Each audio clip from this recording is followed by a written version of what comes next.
Down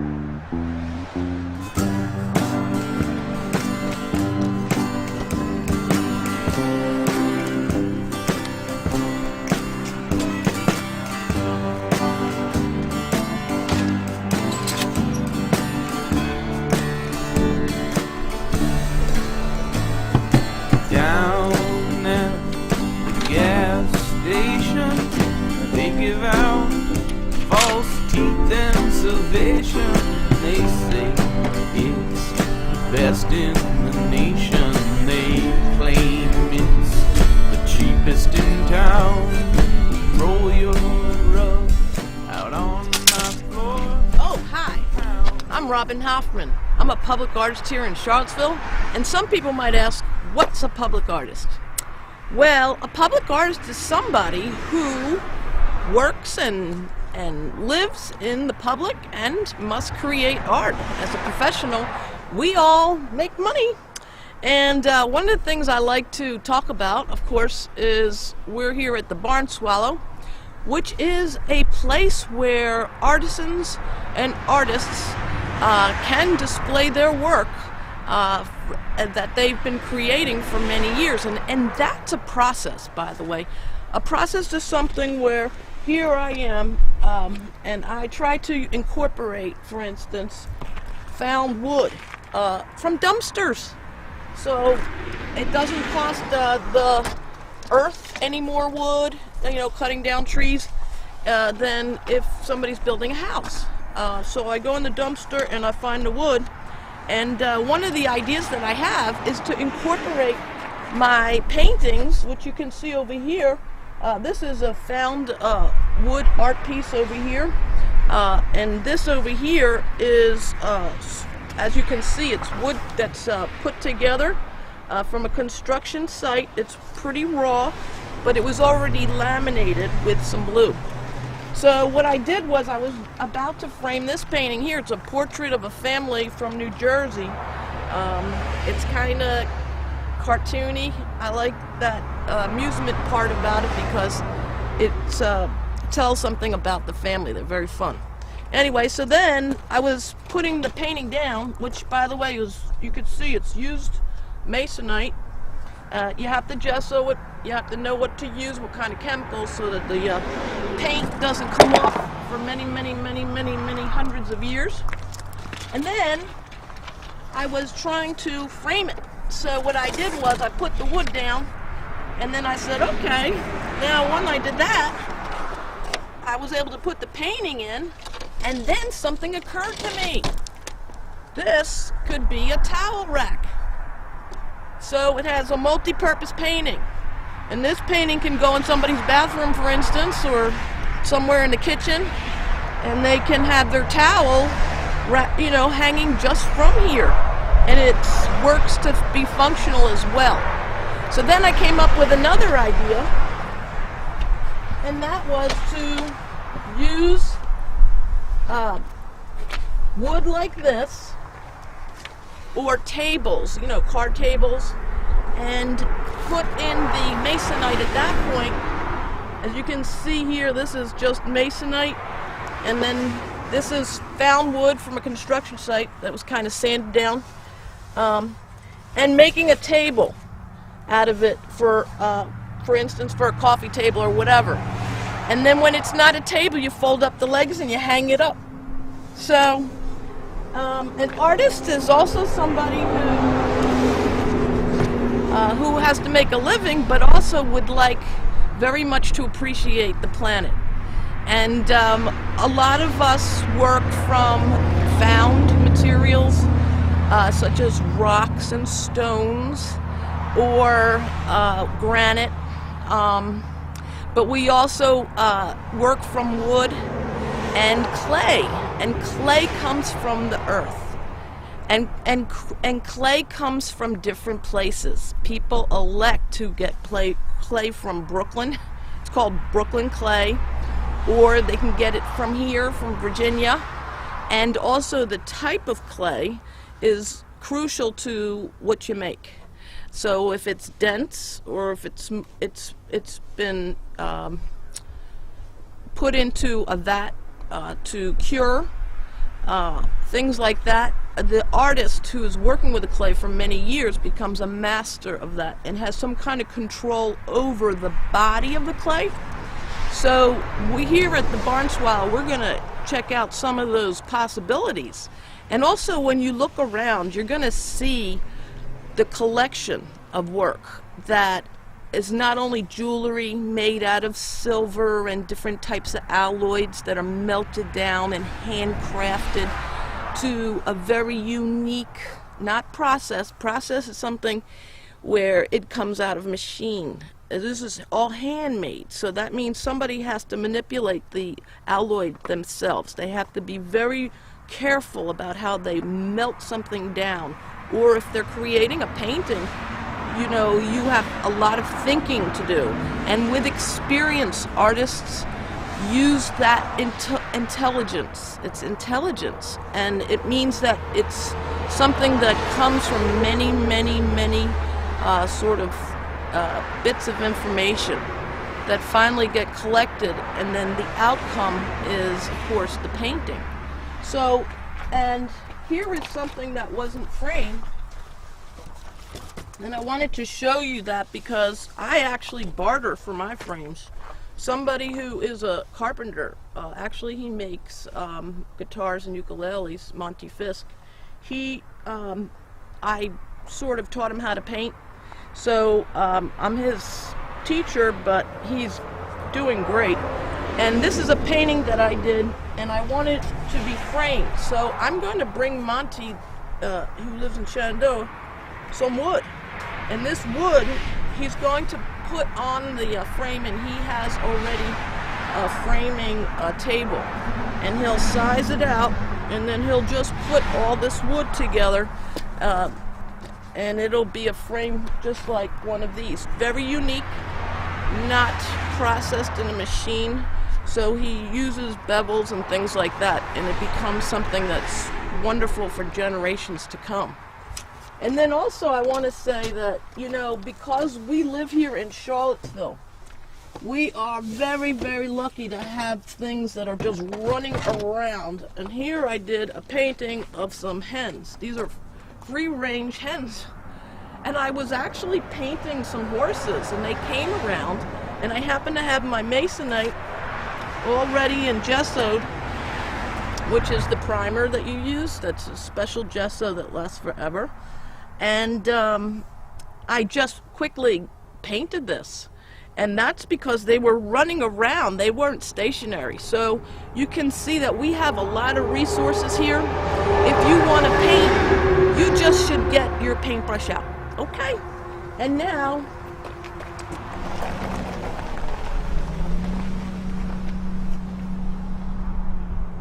so I think I'm going to bring this over there. Oh, it's Janice. Hi, how are you? Welcome. Wow, it's so cool. I want to say hello. Hi. Hi. I just got back from seeing Sherry, so a lot to talk about. Yeah, she's doing great. She's doing great. Yeah. Okay, so Hi, here David. we are. Hi, how are you? Good to see you, Robin. Oh, Look at Robin. that. Oh, good. Oh, good to meet you. So, This you know, is Marianne Burk. Yes. This is Ella, That's Ella. Yeah. our Hello. barn mascot. You have all these wonderful artisans and artists who have developed such a professionalism, such a honing in of that process. And we want to go in there if it's okay with you. Come on in, we'll show you around. Oh, cool. I'm going to cart my stuff over here, just because I always do. We actually saw a live salamander on the path.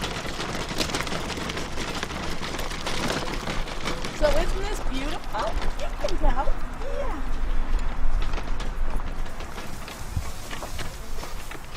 Okay, so here we go into the barn swallow. What are we gonna find in here? Oh, hello! So here we are in the barn swallow, and you guys are gonna introduce yourselves to the audience, so to speak, and give us an idea who you are and what you're doing here, and who is that wonderful person back there and things like that. So maybe you can start and tell me who Welcome, you are. Robin. I'm Janice Arone, and I'm one of the owners, along with my friend and work helper and partner, Marianne Burk. And we own the Barn Swallow. This is our 12th year here, and welcome to the barn. Wow. So who is this wonderful person in this wonderful awning? This is our friend and assistant, Allie, who's here with us during the week, helping us with our sales and customers. And you all artists as well? Is this what you do? So you understand the art process. You're all prolific. You all have gotten your materials to a place where you love working with your materials and things like that. And so I was walking around here just now, looking, and I noticed that there are so many different materials that people are working with. Do you think you can just sort of gaze over here and first of all, how did you come to this? Like, what is this place? Well, it's a very old barn. It burned down in the early 1900s and it was rebuilt. And so the foundation is the original foundation downstairs, but this was rebuilt in probably, we figure about 1920, 1930. So we've been just at it for 12 years and collecting things along the way that we feel are just great to be in the barn and have the character of the barn. So why did you do this?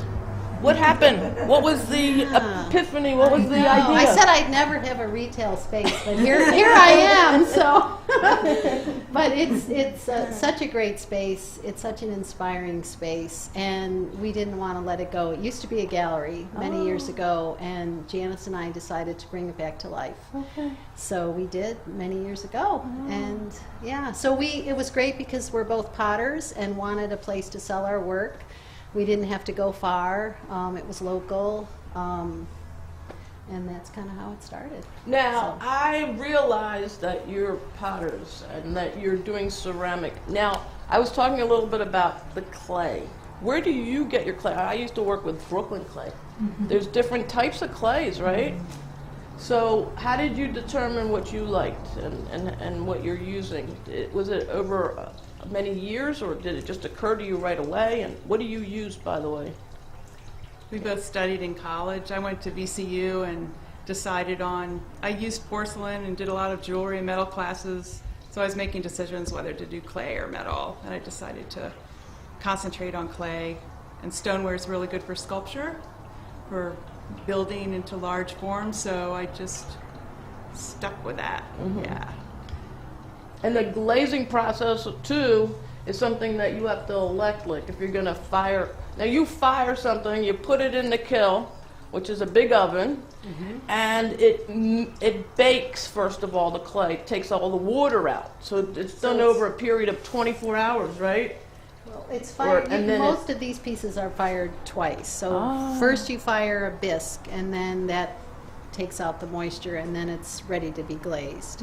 So, and both of these, both of the clay here is high fire, so it goes to a 2300, 2400 degrees. Not like our ovens at home. Not like your oven at home. So a lot hotter and a lot longer. So it has to be in a protected environment. You can't just bake clay just like that. Well, there are clays that you can do that with in the oven and all that, but this is, a totally different process. And these last for 3,000 years. This is it. I mean, they don't, you drop can, them. Yeah. Right, they can drop them, but it's really a done deal. And so now, can we look around? Can you show us some of your pieces that you are bragging about? Are happy about? We can't see this at Target. We can't see this at some box store. This is something that somebody put their heart and soul into. All these things in here. Your collection, for instance, of one artist, where Leslie Banta's work can be so appreciated. And I see that you've done that with all the artists, so to speak, that you allow us to appreciate how much of the piece means to the artist. and that they work with the material till they get an aesthetic or an appreciation for the material, for the substance, for the clay, for the jewelry, for whatever. Right, and not only that, we have collections of each artist's work. So we try to have a really nice grouping and selection of what each artist has made. And how many artists do we have here now, Mayor? I think we have over 75 now. No way. Yeah. And some will be small collections, of course, because it would never all fit in the barn. But then other people, like Ann Scarpa McCauley, who does the woven honeysuckle baskets, we have a large collection here for you to see the gamut of her work. And Leslie Banta, who's from Stanton, also a local artist, her collection of oils. So you get to, that is why you get to appreciate it, because you're seeing it in a broader range of collection. And you can appreciate it. I mean, these are museum quality. They are. And in that museums collect.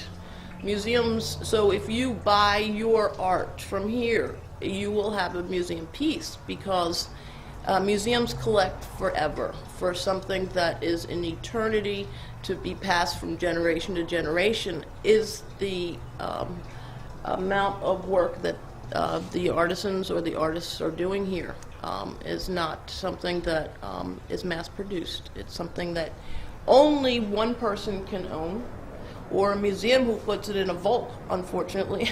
And most of the artists here are full-time. Full-time. Right. And Most like people. for Anne, she's been weaving baskets since she was a really small kid. And so she just started collecting honeysuckle in her backyard and just took it from there, And this she's is been a- doing it a very long time too. Yeah. So This is what Yeah. they call a treasure yeah, because of that. a long process. Yeah. Yep. And Mitchell Webster is another basket. Show off his work. Yeah, he's over here, and this is one of his pieces here too. So yeah. So we see the knotty and the different types of wood, Yep. how it has to be formed, and they do it somewhat under some kind of a steamer, and it's not something simple. And then selecting the grain and the wood and all that is what makes it aesthetically an art piece, and it's very beautiful. So now, can we see some of the ceramic over here? Can you tell us about that? Sure. So this is my work here. I work in porcelain. I do, it's a high fire porcelain, and I do a lot of etching on the clay and work with slips, and usually it's a botanical theme of some sort, because I love that. I love flowers, and it inspires me to, use it on my work too. So. And downstairs I have a whole nother selection of vases that I've been working on, Ikebana pieces. So porcelain is a high fire. yes, So porcelain is the kind of thing that you only get one chance. well, it's finicky. It's a little. It doesn't have any grog in it, so it's a little bit tougher to throw, and there's a little bit more cracking and warping and things like that, so it's finicky, but it just gives you such bright color during the firing and all that. I was so attracted to it, and so And it's lightweight. but It's it lighter than can stone? well it can be it can be so but it's not made from molds. This is all thrown on a Can wheel. you take a so- piece off and then we just look at the bottom and things? yeah. So here you have the bottom is not glazed, or glass is glazed, which is melted. Right, And you because- control that melting process because you've done it for so long. Right. So that when the piece has this type of carving and things like that, you know where the glass or the glaze is going to sit. Right. And that makes the appreciation of your piece, how your signature glazing or delivery of that piece is just you. Yep. That's And you very even well put said. these things. Look at these. Yeah, little. This is great, I have to tell you. So we have Thank you. customers.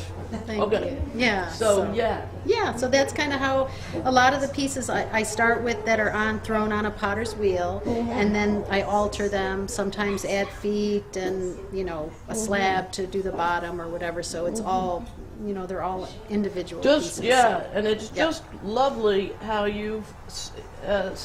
there's so much symmetry in not only the carving over here, and then the organic feel of the leaves and the branches and things like that. You've put it all together. So, Janice, do you have some pieces that you can tell us about? I do. Oh, awesome. Welcome to my little world. So, can you tell us about some of the things that you, first of all, I have to say, just from looking at your pieces, I mean, what is this process called when you put glass, what do you do? Well, in this particular piece, If you can feel this, one of the things about ceramics is you should feel It's tactile, ceramic. isn't it? It's the only piece of art that you're allowed to really touch and feel it. And the reason is you want to feel the weight. You want to look at how well it's made in terms of the symmetry and things like that. And you also want to love it. So can you tell us about that? well, this is a porcelain slip that I use on a lot of my work, so I'm doing overlays of clay on top of clay, a lighter clay on top of a darker clay. Oh. So I do that just to bring out the color in How some many of the pieces. firings does that take? Well, this is in one firing of many, Oh. many pieces. Hundreds of pieces are in one firing. Oh. Yeah. And that comes out like that? Yeah. So, but I does, but it's- feel the bubbles. What's the bubbles? That's little dots of clay that I put on top of the clay surface, so it's just for texture. Oh, this is unbelievable. So now, oh my goodness, look at this one. I'm so excited. The spoons in it. So it's actually an art in process, because you can take the spoons out and you can put them in differently. So it's like a process of art. But look how gorgeous. Just a little holder. Yeah. Oh, look at this. And the colors that you use also are very, organic earth tone, but also have a very warm feeling to them. And I'm so glad to be able to touch this, because Thank if you you. weren't here, I probably wouldn't have picked it up. Now, They're pretty durable. yeah, but they're awesome. So I then, do a lot of bird imagery on my work. yeah, That's I saw you did something Yeah. for can you tell us about your mural? Oh. Yeah. The mural in the hospital? Yeah. Okay. Well, gosh, I didn't know you knew about that. Is an installation just recently done at the Emily Curritt Cancer Center. Congratulations. And thank you very much. That's It was a because fun they project. found an institution here and people who have been doing So this for nice, so wasn't long. it? It's Yeah. it's an honor for them. Oh, thank you so much. Well, it was a collaborative work of ideas, and I was very happy to be part of it. Thanks. And here we can see, look at this. Oh my goodness. Somebody can drink out of this? My Yes. goodness, every day in the morning? All of the work that Or Marianne and I tea, or- make are oven proof and dishwasher safe, and they can go in the microwave, and they're very durable. They've been so high fired that they can stand the test of a lot of heat. And this And then is that's like a more- still life. You're right. That's a sculptural. I've never seen anything like that. It's just beautiful. It's a painting within the sculpture. It's just wonderful that you control the glazes to make that feeling of roundness and softness of a pear or whatever. And that's just so, that's just professional. I'm sorry. Thank you. And again, we look at something that we could have in our homes that, would be one of a kind and just And done functional as well. Isn't that fun that it can be here in Charlottesville. interesting to look at? but- Right here but in the useful. barn swallow. Yeah. I'm so excited. So this is amazing, Jan. I can tell you right now, when I first came to Charlottesville, I mean the amount of volume of rich treasures that you have in this place, and this is wonderfully lit. You can spend a vacation in here. So I just want to thank you so much. And before we say goodbye, I want to look at your jewelry. And I actually want every single piece, okay? I want to buy every single piece, We can okay? arrange that. Oh my goodness, because I don't know if you realize it, but, I mean, of course you do, but these pieces are so intricate, and I know Allie makes wonderful pieces also, but we, I mean, can come in here and buy our mothers, our sisters, our boyfriends who have one earring, anybody, you know, you would be saying, you know, I love you, because this is just, these are awesome. They're made with beautiful stones and beautiful beads and beautiful gems, and the fine work that's in here is, this is some place you got here. Thank you. No, Thank I you. really So do. glad you could I'm visit from us. New York, but I could stay here all day. I could stay here for many days. This is We have a lot gorgeous. of people say that, so. So it's yeah, well, I'm gonna come by again with some money good. We're glad you and could visit. buy everything. And so, but thank you so much for having me here today. And that's a wrap.